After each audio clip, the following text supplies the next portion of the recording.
Hello students, how are you all? I hope you all are fit and fine. I am Aarti Jain and I welcome you all to my YouTube channel. Now restart. Students, हमने इससे previous video में class 10th के physics का human I and the colourful world chapter start किया था, जिसके अंदर हमने ह्यूमन आई के बारे में डिटेल स्टडी करी थी। हमने ह्यूमन आई के वेरियस पार्ट्स, उनके स्ट्रक्चर और वर्किंग के बारे में पढ़ा था। आई होप आपको वो टॉपिक क्रिस्टल क्लियर हो गया होगा, अच्छे से नोट्स बनाए होंगे और उनकी रिविजन भी करके आए होंगे। आज हम लोग उसी चैप्टर को कंटिन्यू करेंगे। हम लोग पढ़ने वाले हैं पावर ऑफ एकोमोडेशन के बारे में, defects of vision and their correction के बारे में। तो चलिए जल्दी से स्टार्ट करते हैं अपनी आज की जर्नी को पावर ऑफ एकोमोडेशन के साथ। क्या होता है पावर ऑफ एकोमोडेशन? तो स्टूडेंट्स, आप लोगों ने ह्यूमन आई के अंदर अच्छे से पढ़ ही लिया है कि हमारे ह्यूमन आई के अंदर कौन सा लेंस होता है, कॉन्वेक्स लेंस होता है, और वो कन्वर्जिंग इन नेचर होता है। ये आप सब लोगों को पता ही है ना? अच्छा, और आपने ये भी पढ़ा है कि जो वो आई लेंस होता है वो सिलियरी मसल्स के द्वारा जुड़ा हुआ होता है। मान लीजिए ये हमारी ह्यूमन आई है, ऑलराइट, और यहाँ पे आपका कॉन्वेक्स लेंस है, आई लेंस है, ठीक है। This is our eye lens and this eye lens is joined with the ciliary muscles. ये हमारी क्या है? ciliary muscles है, ऑलराइट। और मैंने आपको इसमें बताया भी था कि ये ciliary muscles क्या हेल्प करती है, क्या फंक्शन होता है इनका, कि ये आई लेंस के फोकल लेंथ को चेंज कर सकते हैं, ठीक है। These ciliary muscles helps to change the focal length of eye lens. Alright, I hope आप सब लोग नोट्स कॉपी लेके बैठे होंगे या फिर रिवीजन मोड की तरह भी इस चैप्टर को पढ़ सकते हैं। Helps to change the focal length of the eye lens. Alright students, ये चीज हमने पढ़ी थी और यही चीज इस आई लेंस को जो है डिस्टिंग्विश करती है from the lens that we use in the camera, है ना। कैमरा में जो फोकल लेंथ होता है लेंस का वो फिक्स्ड होता है, लेकिन ह्यूमन आई में जो लेंस होता है उसका हम फोकल लेंथ क्या कर सकते हैं? एडजस्ट कर सकते हैं। यही डिफरेंस पड़ा था हम लोगों ने, है ना। अब याद आ गया आप लोगों को? तो इसके अंदर ये किस तरीके से चेंज करता है, ठीक है, उसी से रिलेटेड है हमारा power of accommodation. Alright students, तो मान लीजिए हमारी ये मसल्स जो हैं रिलैक्स्ड पोजीशंस में है। किस में है? रिलैक्स्ड पोजीशन में है। तो तब हमारा जो आई लेंस होगा वो क्या होगा? थिन होगा, यानी कि पतला होगा। तब हमारा आई लेंस क्या होगा? पतला होगा। उस केस में आपका जो फोकल लेंथ है आई लेंस का वो क्या हो जाएगा? इंक्रीज हो जाएगा। क्या हो जाएगा बच्चों? वो क्या हो जाएगा? इंक्रीज हो जाएगा, जिस केस में हम लोग डिस्टेंट ऑब्जेक्ट्स को क्लियरली देख सकते हैं। Distant objects can be seen clearly. Alright students, I hope इतना अब आपको क्लियर हो गया होगा, ठीक है। ये वाला जो पॉइंट है ये फ्लो चार्ट के हेल्प से मैंने आपको इसलिए पढ़ाया है क्योंकि इसके अंदर ही बच्चे ज्यादातर कंफ्यूज होते हैं। अभी इसकी एक ट्रिक भी बताऊंगी कि किस तरीके से आप इसको मेमोराइज कर सकते हैं, याद रख सकते हैं, रिकॉल कर सकते हैं अपने एग्जाम टाइम पे। ऑलराइट, अच्छा, जब हमारी ये मसल्स कॉन्ट्रैक्ट होती हैं, कौन सी मसल्स की बात कर रहे हैं हम लोग? सिलियरी मसल्स की बात कर रहे हैं। तब हमारा आई लेंस क्या हो जाता है? थिक हो जाता है, मोटा हो जाता है, और जो हमारी फोकल लेंथ होती है वो डिक्रीज हो जाती है। इस केस में near by objects can be seen clearly. इस केस में हम लोग नियर बाय ऑब्जेक्ट्स को अच्छे से देख सकते हैं। ऑलराइट स्टूडेंट्स, तो ये हमारे दो केसेस हैं, क्योंकि या तो हमें दूर की चीजें देखनी होती हैं क्लियरली एंड डिस्टिंक्टली, या तो पास की चीजें देखनी होती हैं। तो अब आप इसको कैसे लर्न कर सकते हैं? इसको लर्न करने समझ में तो आ जाता है, लेकिन कंफ्यूजन हो जाती है एग्जाम टाइम पे, यही प्रॉब्लम है। कैसे लर्न कर सकते हैं? अगर मैं कहूँ कि उसके लिए सिर्फ आपको फर्स्ट वाला अगर याद हो जाए तो सेकंड वाला एग्जैक्टली उसको अपोजिट है ना। तो देखिए, जब आपका रिलैक्स्ड रहती हैं मसल्स, तो इसको इस तरीके से याद करिए कि जब आप रिलैक्स होते हैं, रिलैक्स कब होते हैं? जब आप पतले होते हैं। मोटे होने पे तो जिम एंड एक्सरसाइजेस, डाइटिंग, ये सब होता है ना, थोड़ा स्ट्रेस होता है। लेकिन रिलैक्स्ड कब होते हैं? जब आप पतले होते हैं। तो आई लेंस भी क्या है तब उस टाइम पे? रिलैक्स्ड पोजीशन में थिन है। ठीक है, इस तरीके से याद करने की कोशिश कीजिए। और थिन में आई एन आ रहा है, आई एन आ रहा है, तो फोकल लेंथ भी क्या होगी? इंक्रीज। इसमें भी आई एन आ रहा है।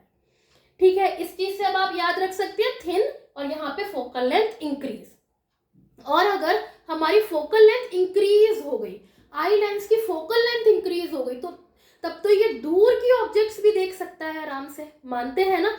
फोकल लेंथ इंक्रीज होने का क्या मतलब है? यही तो मतलब है कि हम लोग जो है दूर की ऑब्जेक्ट्स जो है आराम से देख सकते हैं, क्लियरली एंड डिस्टिंक्टली देख सकते हैं। और वहीं अगर मैं कॉन्ट्रैक्ट मसल्स की बात करूं तो जस्ट इसका उल्टा है। इसके अंदर थिन है आई लेंस, तो यहाँ पे थिक हो जाएगा।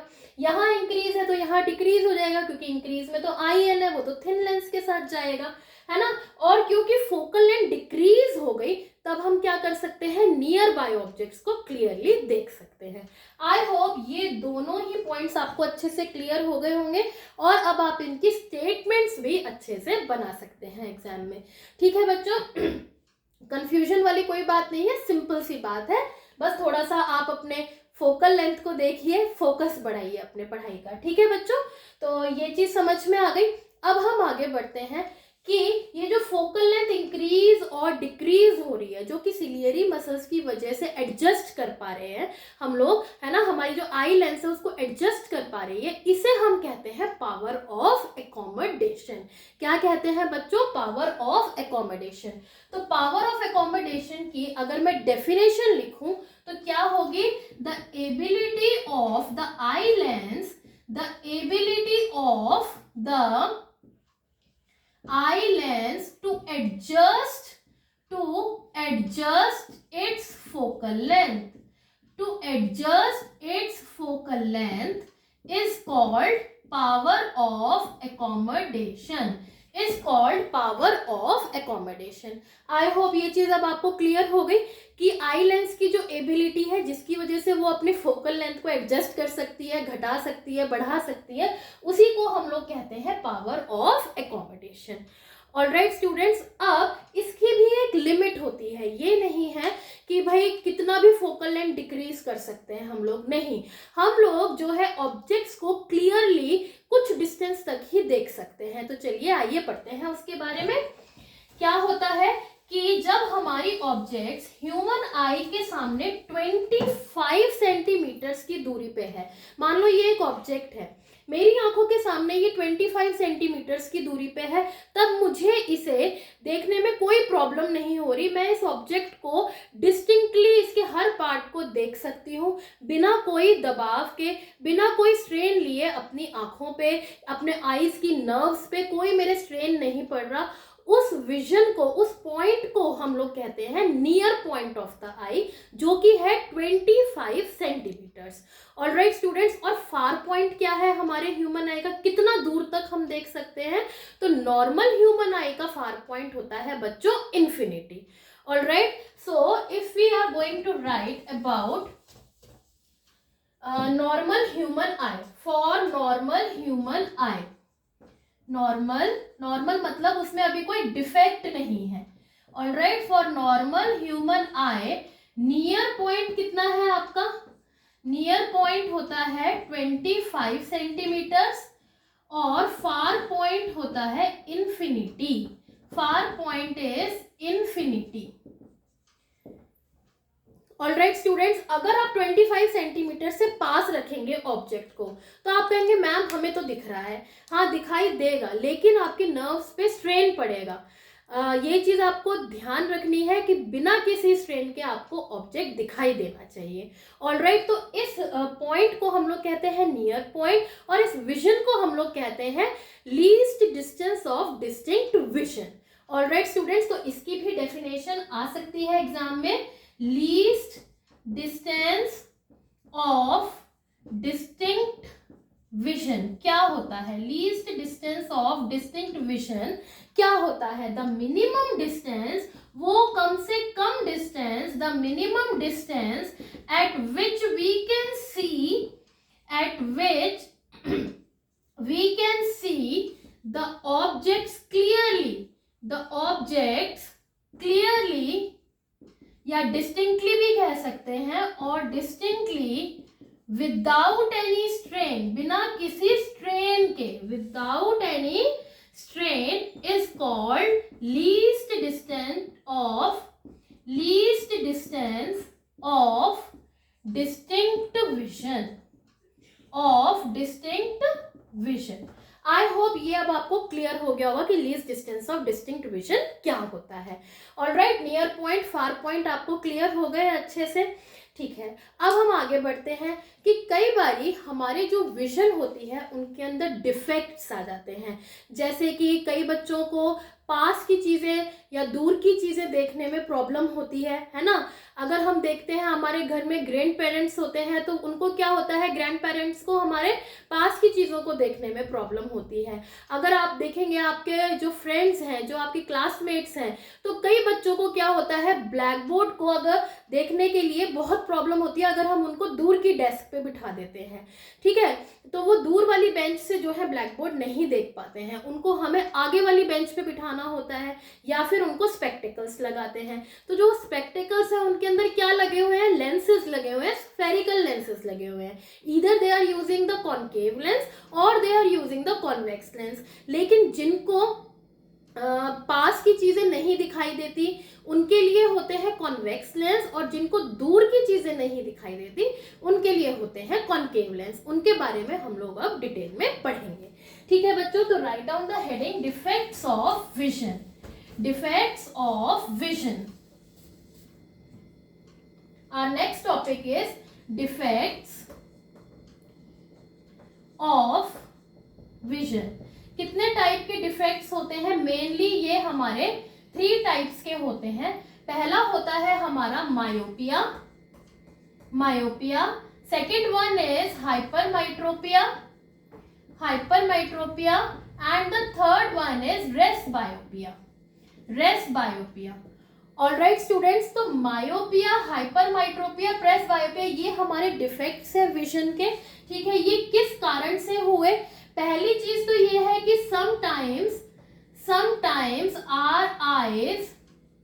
our eyes cannot focus on the objects clearly, या हम कह सकते हैं कि weakening of power of accommodation, उनकी जो है पावर ऑफ एकोमोडेशन जो है वो क्या हो जाती है, कमजोर हो जाती है। ऑलराइट, जिसकी वजह से विजन क्या हो जाती है, ब्लर हो जाती है। विजन में become blur, alright, due to refractive defects, ठीक है। रिफ्रैक्शन ही तो होता है, लेंसेज में हमने रिफ्रैक्शन पढ़ा है ना, तो रिफ्रैक्टिव डिफेक्ट्स की वजह से। Alright, and these defects can be corrected using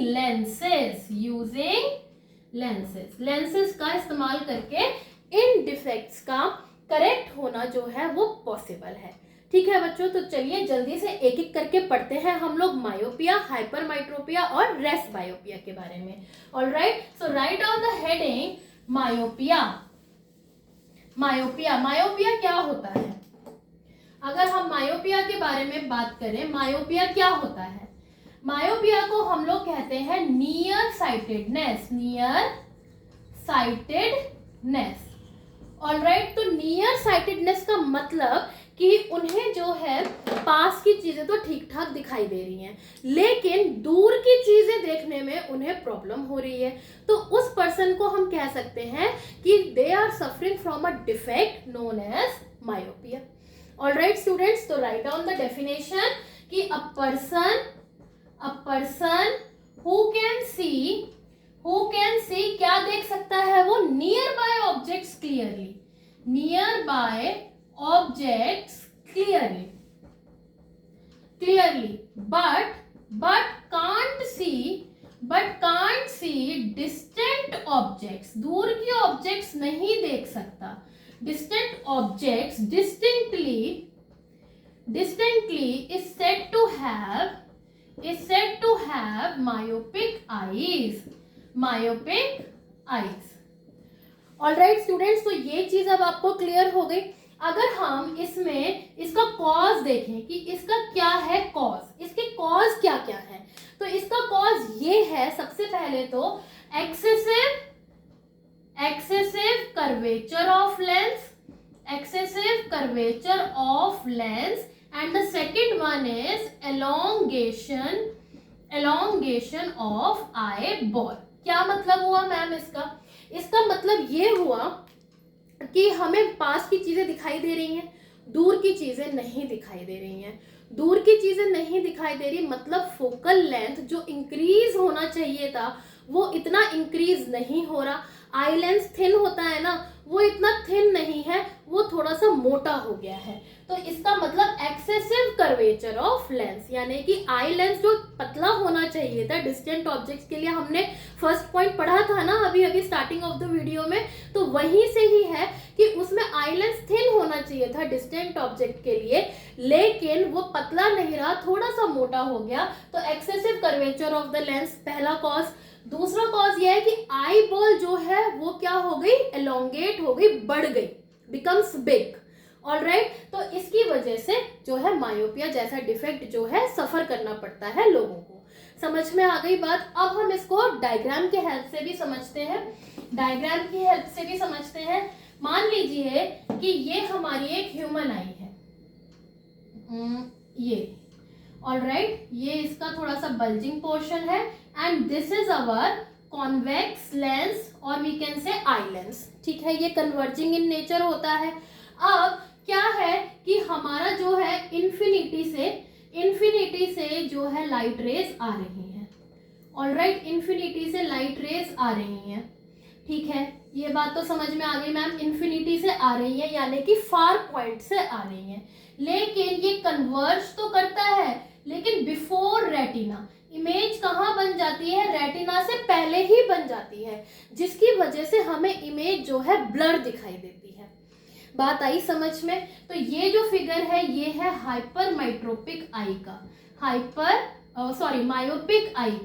myopic eye, alright students, जिसके अंदर इमेज जो है वो रेटिना से पहले ही बन गई। ओके, तो यहाँ पे मैंने डॉट डॉट्स क्यों दिखाए हैं, क्योंकि ये लाइट रेस तो हमें दिख ही नहीं रहे, हमें तो ऑब्जेक्ट दिख ही नहीं रहे, हमें तो यहाँ से दिखाई देना शुरू हुआ है, हमें तो इस पॉइंट से दिखाई देना शुरू हुआ है। कहने का मतलब हम ये कह सकते हैं, मान लीजिए ये ह्यूमन आई है, ये कॉन्वेक्स लेंस है, कि इसका फार पॉइंट इन्फिनिटी ना होकर नियरर देन इन्फिनिटी है, नियरर देन इन्फिनिटी हो गया, यानी कि अगर ऑब्जेक्ट हम इन्फिनिटी पे ना रखकर यहाँ रखेंगे तो जो हमारी लाइट रेज आ रही हैं वो क्या करेगी, वो इसको रेटिना पे कन्वर्ज करके सही इमेज दे देगी, ठीक है। तो यानी कि हम ये कह सकते हैं कि फार पॉइंट, अगर मैं इस पॉइंट को, ये हमारी ऑब्जेक्ट है, ऑलराइट, ये हमारी ऑब्जेक्ट है, यहां से आ रही है, तो यानी कि ये ओ पॉइंट हुआ, ओ पॉइंट अगर मैं इसको नाम देती हूं तो this point, far point of myopic eye is nearer than infinity से तो भाई पास में है, ठीक है, इतनी दूर का ना देखकर हम इतना यहां से तो हमें साफ विजन आ रही है, ठीक है बच्चों, ये चीज समझ में आई। अब इसको करेक्ट कैसे करें, क्योंकि ऑब्जेक्ट तो दूर ही है ना, चलो यहाँ तक की ऑब्जेक्ट्स दिखाई देंगी, इससे दूर जो ऑब्जेक्ट होगी उसके लिए क्या हमें वो दिखाई नहीं देंगी, उसके लिए हम उसको करेक्ट करेंगे। करेक्ट करने के लिए क्या करेंगे, we can correct the myopia by using the concave lens, ठीक है। तो अगर हम इसको करेक्ट करें, can be corrected by using, ये आपको याद रखना है, कॉनकेव लेंस के हेल्प से। कॉनकेव लेंस की हेल्प से हम लोग क्या कर सकते हैं, इसको करेक्ट कर सकते हैं। चलिए आइए देखते हैं डायग्राम की हेल्प से कि कैसे करेक्ट कर सकते हैं। ऑलराइट स्टूडेंट्स, तो इसके अंदर ये डायग्राम्स भी आपको क्लियर होने चाहिए। मान लीजिए ये हमारी एक ह्यूमन आई है। ऑलराइट, ये इसका बल्जिंग पोर्शन, ओके। हाँ, अब यहाँ पे हमारा कॉन्वेक्स लेंस है, ये हमारा हो गया आई लेंस, ओके। अच्छा, और यहाँ पे हमने लगा दिया अपना कॉनकेव लेंस, यानी कि हमने इसको चश्मा पहना दिया जिसके अंदर हमने कॉनकेव लेंस लगा दिया जो कि डाइवर्जिंग इन नेचर है। ऑलराइट, अब इन्फिनिटी से लाइट रे आई, ठीक है, वो यहां पर जाकर क्या हो जाएगी, डाइवर्ज हो जाएगी। क्या हो जाएगी बच्चों, डाइवर्ज हो जाएगी। ऑलराइट, ये ऐसे, this will become diverging in nature,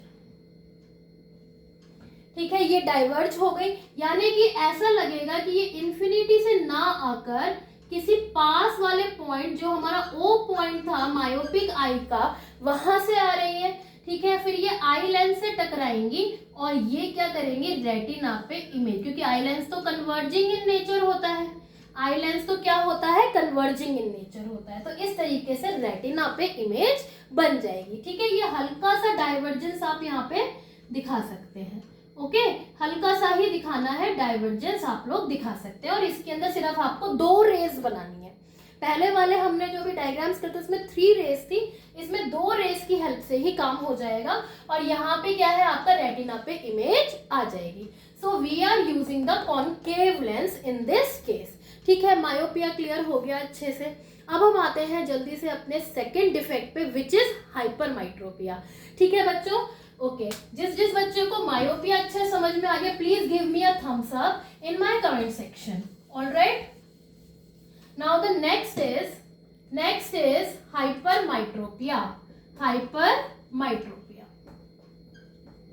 alright students, अब हाइपरमाइट्रोपिया क्या होता है, हाइपरमाइट्रोपिया को हम लोग कह सकते हैं फार साइटेडनेस। इसको याद करने का क्या तरीका है कि किसको नियर साइटेडनेस कहते हैं और किसको फार, क्योंकि हाइपर मतलब बहुत ज्यादा, एक्सेसिव, यानी कि दूर का दिख रहा है हमें। हाइपर का मतलब दूर का दिखाई दे रहा है, जहां का दिखाई देता है वो ही साइटेडनेस आता है। मायोपिया में पास का दिखाई देता है ना, ज्यादातर बच्चों को मायोपिया ही होता है। अगर आपको याद रखना है इस चीज को, तो थोड़ा सा अपने दिमाग में जो है इसकी माइंड मैप बनाइए या पिक्चर्स रिकॉल कीजिए कि मान लीजिए आपको कोई फ्रेंड है, कोई रिलेटिव है जिसको चश्मा लगा हुआ है, आई एम श्योर वो मायोपिक आईज ही होंगे, क्योंकि उसको जो है पास का दिखाई देता है यंग एज में ज्यादातर, और दूर का नहीं दिखाई देता।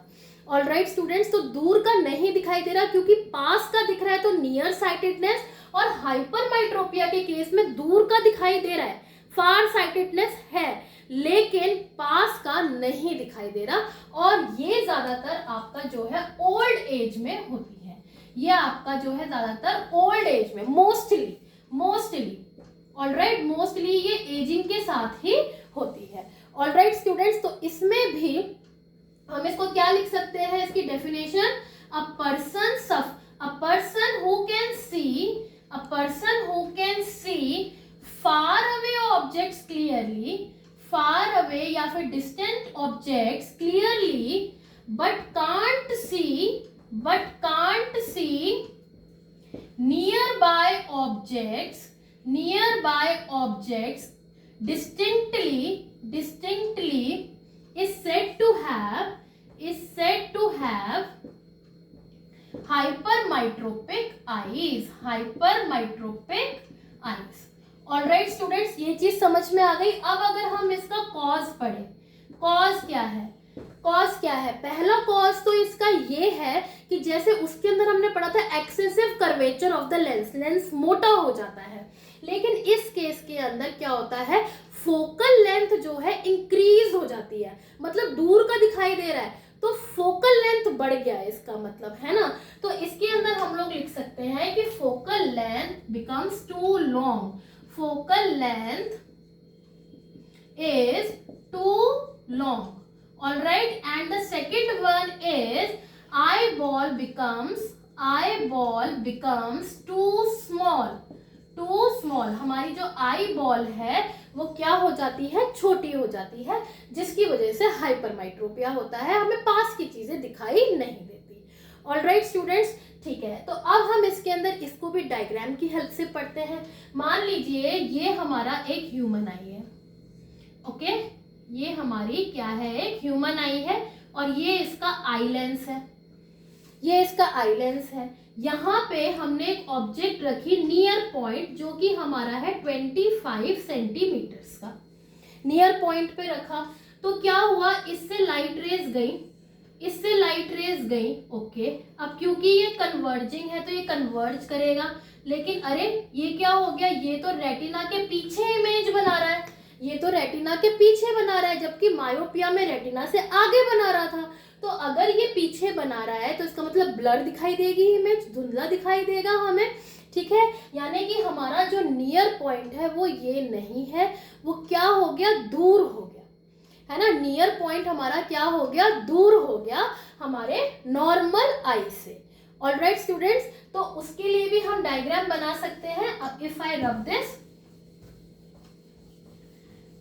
ऑल राइट, तो इसके अंदर अगर हम देखें, ये हमारी मान लीजिए ह्यूमन आई है, ओके, ये आई लेंस है, ओके। अब नियर पॉइंट ये होना चाहिए था, लेकिन मान लीजिए हमने थोड़ा सा दूर ले लिया नियर पॉइंट, पास की चीज तो दिखाई नहीं दे रही, थोड़ा सा दूर ले लिया।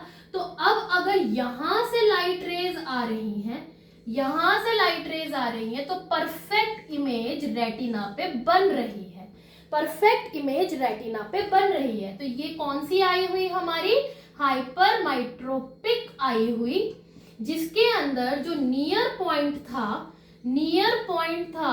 Is far away, is farther than 25 centimetres, 25 centimetre से दूर है नियर पॉइंट।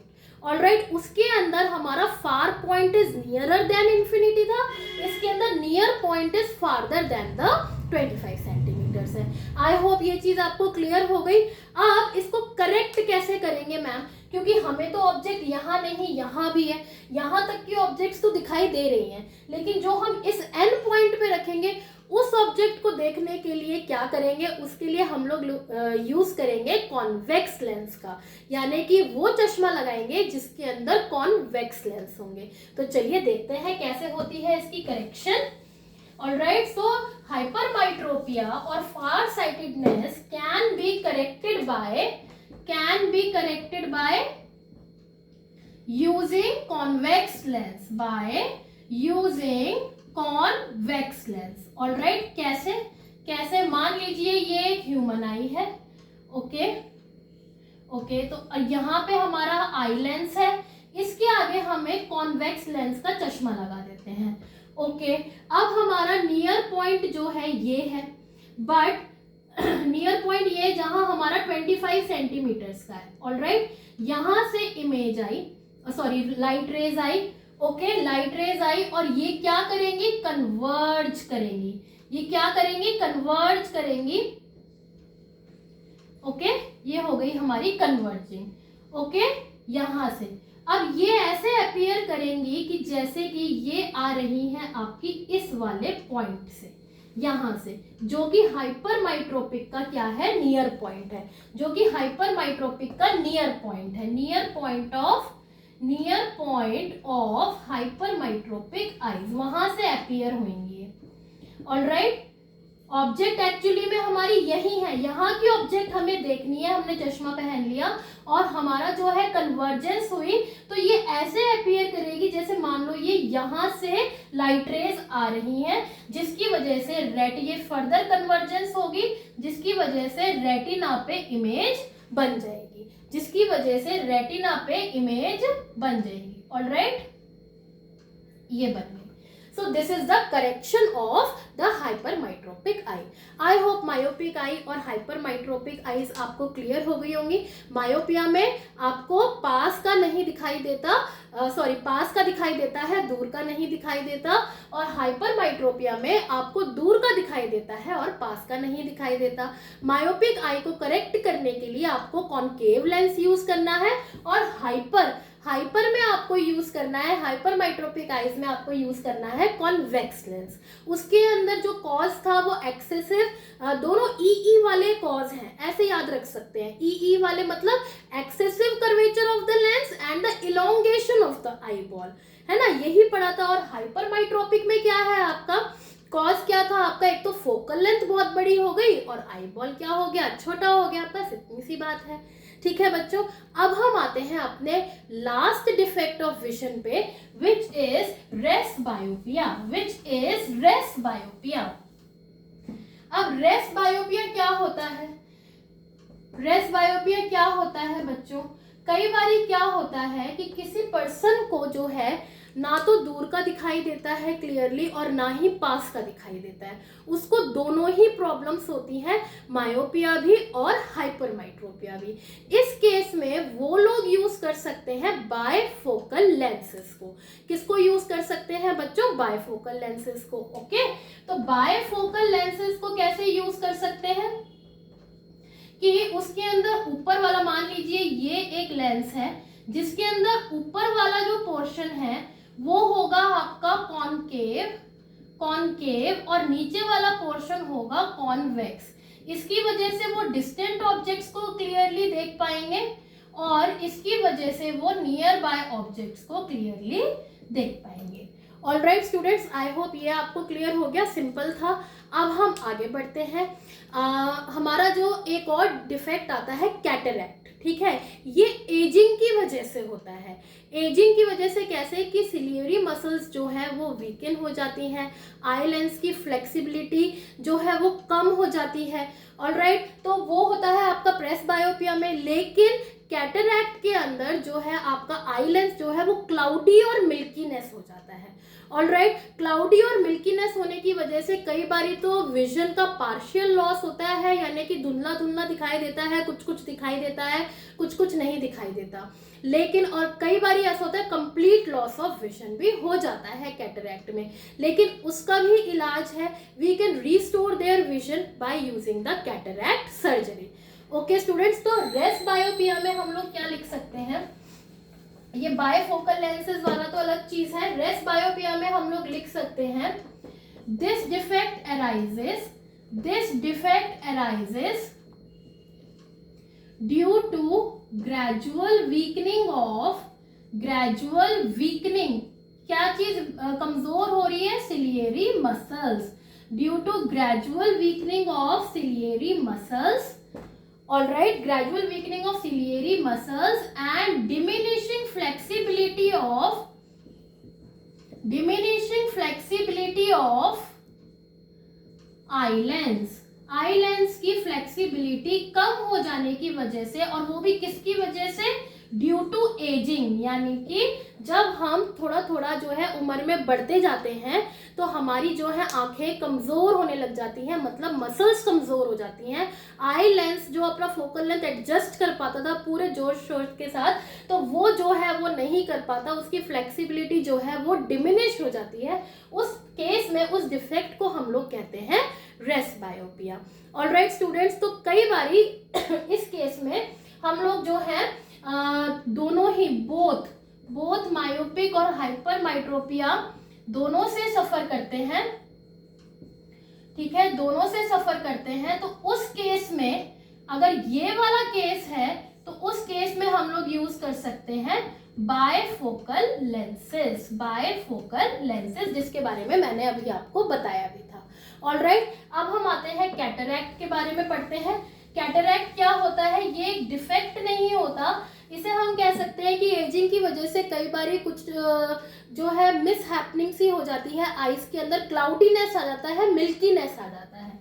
ऑलराइट, तो कैटरैक्ट क्या होता है? when eye lens becomes cloudy or milky, which leads to the partial loss of vision and even complete loss of vision also in some cases. तो इसका cure क्या है? इसका कैटरैक्ट सर्जरी। और आजकल तो कॉन्टैक्ट लेंसेज भी आने लग गए हैं। आई एम श्योर आपको सबको पता ही होगा इस बारे में कि जिनको स्पेक्स लगे हुए हैं, जरूरी नहीं है कि उनको जो है चश्मे ही लगाने हैं, वो क्या कर सकते हैं, कॉन्टैक्ट लेंसेज भी अपने आईज में जो है सेफली यूज कर सकते हैं। या फिर सर्जरीज भी हो रही हैं, है ना, सर्जरीज भी हो रही है जिसके अंदर हम इन डिफेक्ट्स को करेक्ट भी कर सकते हैं हमेशा के लिए। ऑलराइट स्टूडेंट्स, आई होप आज का टॉपिक आप लोगों को क्रिस्टल क्लियर हो गया होगा, मजा आया होगा आप लोगों को पढ़ने में। अगर आपको फिर भी कोई डाउट है, क्वेरी है, do let me know in my comment section. आज का वीडियो आपको कैसा लगा मुझे फीडबैक जरूर दीजिएगा। मिलते हैं आपसे अगले वीडियो में। इसी चैप्टर को हम लोग कंटिन्यू करेंगे, ठीक है बच्चों, और इस चैप्टर को अच्छे से, जितना भी टॉपिक करवाया अच्छे से रिवाइज जरूर करके आइएगा। ऑलराइट, तो चलिए तब तक के लिए खुश रहिए, स्वस्थ रहिए, मस्त रहिए और पढ़ते रहिए। Bye bye students.